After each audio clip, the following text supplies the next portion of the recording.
उस शादीशुदा औरत के इश्क में तुमने अपने आप को मजनू ही बना दिया है।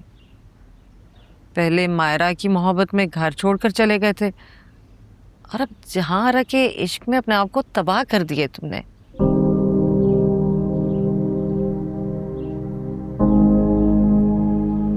मैं मायरा की मोहब्बत में घर छोड़ के नहीं गया था। कि आपके और अब्बू के झगड़ों ने मुझे मजबूर कर दिया था ये घर छोड़ने के लिए। कोई ऑप्शन ही नहीं छोड़ा था आप दोनों ने। बस इसलिए माहिरा और आपके झगड़ों का बहाना बनाकर किराए के घर में चला गया था।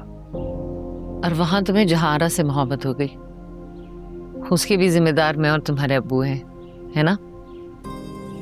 देखो बेटा, रिश्तों की डोर उलझ जाए तो उससे दूर नहीं भागा जाता।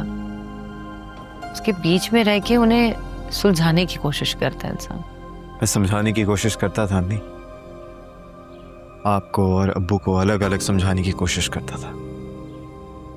कितनी दफा मैंने अब्बू से कहा कि प्लीज अम्मी को मत डांटा करें, मैं सहम जाता हूं जब आप बुलंद आवाज में उनसे बात करते हैं। आप दोनों के होते हुए भी खुद को इतना अकेला महसूस करता था मैं।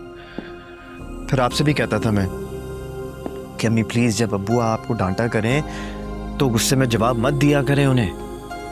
इस तरह झगड़े मजीद बढ़ जाते हैं, मगर आप लोगों पे तो कोई असर ही नहीं होता था। उल्टा मुझे कह रहे होते थे कि तुम बच्चे हो, नहीं समझोगे, लेकिन मैं सब कुछ समझता था। क्या करता अम्मी, मैं अपनी आंखें और कान बंद कर लेता? नहीं, मैं ऐसे नहीं कर सकता था। और सच तो यह है कि बदलने की जरूरत मुझे नहीं, आप दोनों को थी।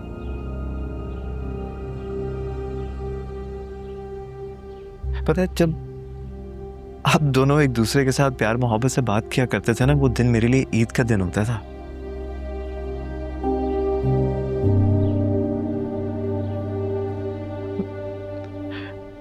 और आप दोनों की वजह से तो मैंने जिंदगी में कभी किसी से मोहब्बत नहीं की। यूनिवर्सिटी में इतनी सारी लड़कियां थीं जो मुझे अच्छी लगती थी, और उनमें से एक थी जो सिर्फ मेरे एक इशारे की मुंतजर थी। मगर मैंने कभी अपनी दोस्ती को मोहब्बत में बदलने नहीं दिया।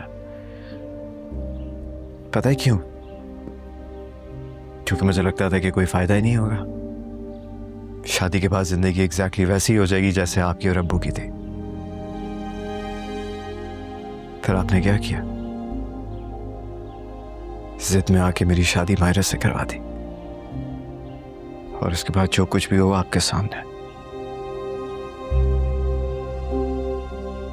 मगर फिर जहारा मेरी जिंदगी में आई, और लाइफ में पहली बार एहसास हुआ कि